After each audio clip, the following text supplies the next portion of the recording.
샬롬 할렐루야. 욥기입니다. 엘리바스의 말에 담긴 의미를 살펴보면서 하나님께 사랑을 받는 사람들에게는 어떠한 증거가 있는지 말씀드립니다. 사랑하시는 자를 징계하시는 하나님이시지요. 히브리서 12장 6절에서 8절에 보니 볼지어다 하나님께 징계받는 자에게는 복이 있나니 그런즉 너는 젖는 자의 경책을 없인 여기지 말지니라. 욥기 5장 17절이고요. 하나님께 징계받는 자에게는 복이 있다 했는데 이는 맞는 말씀입니다. 잘못이 있어 징계를 받는 것은 하나님의 사랑을 받는 증거이기 때문입니다. 히브리서 12장 6절에서 8절이고요. 욥기 5장 17절은 볼지어다 하나님께 징계받는 자에게는 복이 있나니 그런즉 너는 전능자의 경책을 없인 여기지 말지니라 입니다. 혹 하나님을 믿는다 하면서 세상을 사랑하고 진리 안에 살지 않는데도 징계가 오지 않는다면 하나님으로부터 버림받은 사생자가 아닌지 돌아보아야 합니다. 부모가 자녀를 진정 사랑하면 잘못에 대해 권면과 훈계를 하듯이 하나님께서도 자녀들을 사랑하시기 때문에 무조건 용서만 하시지 않고 필요에 따라 징계를 하시는 것이지요. 그러나 자녀들이 죄를 범할 때마다 하나님께서 곧바로 징계하지는 않으십니다. 성령이 단식하심으로 마음의 공고함을 느끼게 하시는 등 먼저 여러 방법으로 깨우쳐 주시죠. 그래도 듣지 않고 돌이키지 않으면 징계하시고 그래도 거듭 범죄하면 점점 더 무거운 징계를 허락하십니다. 또한 각 사람의 믿음의 분량이 클수록 더욱 흠도 점도 없는 참 자녀로 나오게 하시기 위해 사랑으로 연단하십니다. 그러므로 혹 징계가 임하면 낙심하지 말고 회개하여 죄에서 돌이켜야 합니다. 그러면 하나님께서는 죄를 용서하시고 마음의 기쁨과 평안을 주시며 더 나아가 문제를 해결해 주시거나 마음의 소원에 응답해 주십니다. 경책이란 정신 차리도록 꾸짖는 것을 말하죠. 엘리바스는 욥에게 하나님의 징계와 꾸지람을 기쁨으로 달게 받으라 권면하고 있습니다. 그런데 사실 욥은 하나님께 순전하고 정직하다 인정받았던 사람이고 죄를 지어서 징계받는 경우가 아니지요. 엘리바스는 여전히 욥을 오해하고 있고 또 하나님의 말씀에 담긴 영적 의미도 깨닫지 못한 채 지식적으로 전달하고 있을 뿐입니다. 욥기 5장 18에서 19절에 보니 하나님은 아프게 하시다가 싸매시며 6가지 환난에서 너를 구원하시며 7가지 환난이라도 그 재앙이 네게 미치지 않게 하시며 했습니다. 여기서 하나님은 아프게 하시다가 싸매신다는 것은 하나님께서 마음대로 사람을 아프게도 하셨다가 낫게도 하시는 분이라는 의미가 아닙니다. 설령 죄로 인하여 하나님의 보호막을 떠나 원수막이 사단으로부터 고통을 받는 자녀라 해도 회개하고 다시 하나님께로 돌아오면 하나님께서는 상처를 싸매 주시고 치료해 주십니다. 하나님의 자녀들에 대한 사랑과 자비는 끝이 없어서 비록 자녀들이 범죄하였을지라도 돌이켜 하나님을 찾으면 놀라운 은혜와 은총을 베풀어 주시는 것입니다. 6가지 환난이란 아담이 불순종함으로 저주받아 에덴 동산에서 쫓겨난 이후부터 인류가 이 땅에서 경작받는 기간 6천년을 의미합니다. 6가지 환난에서 너를 구원하신다는 것은 원수막이 지배하에 있던 6천년 동안에 하나님을 경외하며 진리 안에 살아가는 사람들은 예수 그리스도의 이름으로 구원을 받게 된다는 의미이지요. 또한 7가지 환난이라도 그 재앙이 네게 미치지 않게 하신다 했는데 여기서 7은 6천년 인간 경작을 마친 후 이어지는 천년 왕국을 합쳐서 7천년 섭리를 하신 하나님의 온전하신 뜻을 말합니다. 6천년의 인간 경작이 끝난 후 이 땅에서는 천년 왕국이 펼쳐지고 이로써 7천년의 섭리가 마무리되면 모든 영혼들은 백부자 대심판을 통해 영원한 천국 또는 지옥으로 가게 됩니다. 그러므로 7가지 환난이라도 그 재앙이 미치지 않는다는 것은 하나님을 믿는 자녀들은 하나님의 온전하신 주관 하에 들어가므로 어떤 재앙도 미치지 않는다는 의미입니다.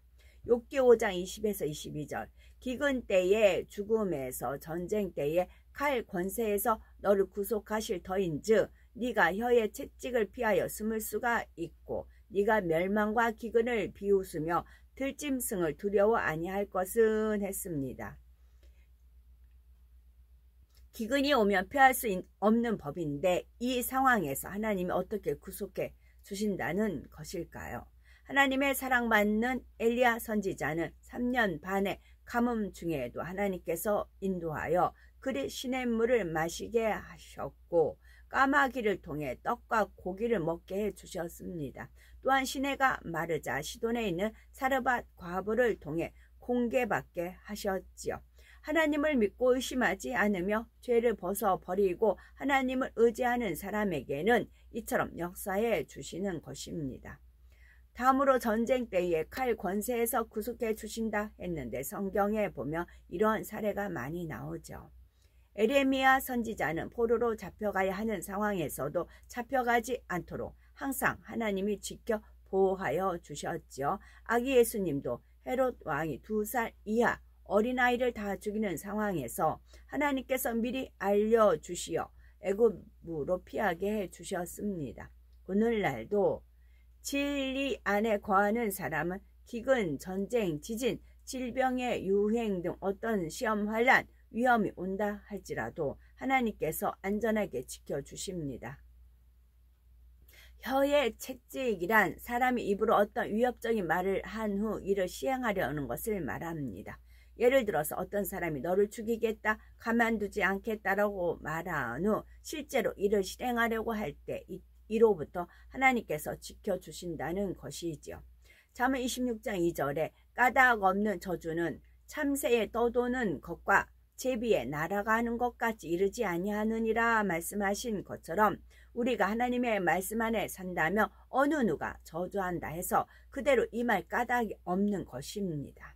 또한 멸망이 닥쳐올 때에도 회개하고 돌이키면 치킨받을 수 있고 전능하신 하나님을 의지하면 치료의 역사, 생명을 얻는 역사를 체험할 수 있지요.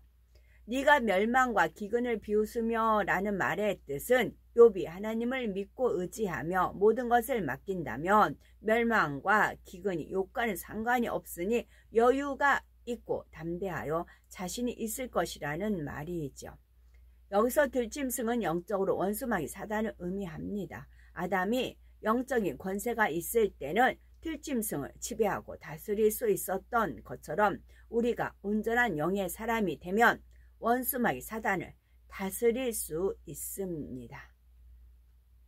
욥기 5장 23절 밭에 돌이 너와 언약을 맺겠고 들짐승이 너와 화친할 것임이라. 이 말에도 2가지 의미가 있습니다. 첫째는 돌이 많은 밭에 씨앗을 심으면 싹을 내는 것조차 어렵지만 우리가 하나님 안에 거하면 돌밭이라도 싹이 내고 열매를 맺어 풍요롭게 해준다는 의미입니다. 즉 하나님의 능력으로 불가능이 가능케 되는 역사를 체험할 수 있다는 것이죠. 둘째, 밭이란 사람의 마음이며 돌이란 반석이신 예수 그리스도를 의미합니다. 우리가 마음문을 열고 예수 그리스도로 영접하면 성령의 마음 안에 오십니다. 그리고 진리가 우리 마음밭을 개조시켜 나가게 되는데 이 진리는 하나님의 말씀이요 반석이신 예수 그리스도이십니다. 길과 밭이나 돌밭, 가시떨기밭 같은 마음이라도 반석이신 예수 그리스도로 영접함으로 성령을 받으면 하나님의 말씀으로 마음밭을 개간하여 옥토를 변해갑니다. 이렇게 옥토가 되는 만큼 영혼이 잘되어 범사가 잘되고 강건한 축복이 임하게 되는 것이지요. 다음으로 들짐승이 너와 화친할 것임이라 했는데 이는 우리가 말씀 안에 거함으로 하나님을 기쁘시게 하면 아담이 만물을 다스리던 때처럼 들짐승과도 평화롭고 원수마귀가 우리를 해치지 못하며 원수라도 화목을 이루게 된다는 의미입니다. 우리 영혼이 잘되면 하나님께서 성령의 불단과 영광의 빛으로 둘러주심으로 기근이나 환란이 임할 수가 없으며 악한 원수 마귀가 틈타지 못하죠. 뿐만 아니라 잠언 16장 7절 사람의 행위가 여호와를 기쁘시게 하면 그 사람의 원수라도 그로 더불어 화목게 하시느니라 말씀하신 대로 원수까지라도 화목하게 됩니다. 이 외에도 하나님께서는 영혼이 잘된 사람에게 주시는 복을 곳곳에 약속하고 계시죠. 이처럼 복합적인 의미가 담겨 있는데 엘리바스는 이러한 영적인 뜻을 알아서 욥을 가르치는 것은 아니었습니다. 욥기 5장 24에서 26절에 보니 네가 네 장막의 평안함을 알고 네 우리를 살펴도 잃을 것이 없을 것이며 네 자손이 많아지며 네 후예가 땅의 풀 같을 줄을 네가 알 것이라. 네가 장수하다가 무덤에 이르리니 했습니다. 이 말씀에는 가정의 복, 사업터의 복, 물질의 복, 자손의 복, 건강의 복, 장수의 복이 다 나옵니다. 성경상의 대표적인 예로 아브라함은 이 모든 복을 받아 누린 경우이지요. 엘리바스는 욥에게 하나님께 구하고 의지하면 가정이 화평하며 물질 축복과 건강, 자녀, 장수의 축복 등 인생의 모든 복을 받는다고 가르치고 있습니다. 그러나 욥기 5장 17절에 볼지어다 우리의 연구한 바가 이 같으니 너는 듣고 네게 유익될 줄 알지니라 말합니다. 엘리바스는 이러한 하나님의 말씀은 자신이 체험하거나 믿는 바가 아니라 연구에 의한 것이라 말하는 것이지요. 엘리바스는 자신이 들었던 지식을 영적으로 깨우친 것도 체험한 것도 아니며 단지 문자적으로 연구한 것을 욥에게 가르치고 있지요. 그러니 욥은 이 말을 듣고 깨달아 돌이킬 수 없었습니다. 하나님의 말씀은 성령의 감동함으로 기록된 것이므로 성령 안에서 영적 의미를 깨우쳐야 심령의 변화를 입을 수 있고 상대에게도 감동을 줄 수 있습니다. 말이 아무리 유창해도 문자적인 가르침은 상대에게 참 생명이 될 수 없지요. 자신이 먼저 말씀을 행하며 영으로 일구어서 전할 때 비로소 말씀의 권세가 따르고 성령이 역사하여 믿음과 생명을 줄 수 있음을 알아야 합니다. 반복합니다. 자신이 먼저 말씀을 행하며 영으로 일구어서 전할 때 비로소 말씀의 권세가 따르고 성령이 역사하여 믿음과 생명을 줄 수 있음을 알아야 합니다. 이 부분 원수마귀 사단 루시퍼한테 합격을 받아야 돼요. 그래야 역사가 일어나요. 쟤는 지가 한 말 지키지도 않는데요. 말씀 이루지도 않았는데요. 송사한다니까요. 그래서 검사해 검사. 원수마귀 사단 루시퍼 우리를 돕는 텃밭 태비 역할을 한다고요. 하나님께서 징계하시는 이유와 목적은 그러니까 하나님께서 그 구약시대에 그 소를 잡아서 번제 다 드리잖아요. 그 찌꺼기는 진 바깥에 놓잖아요. 모아 놓잖아요. 그 관리하는 역할이다 라고 하셨다고요. 하나님께서 징계하시는 이유와 목적은 징계를 통해 회개하고 거룩한 자녀로 나오게 하시려는 사랑입니다.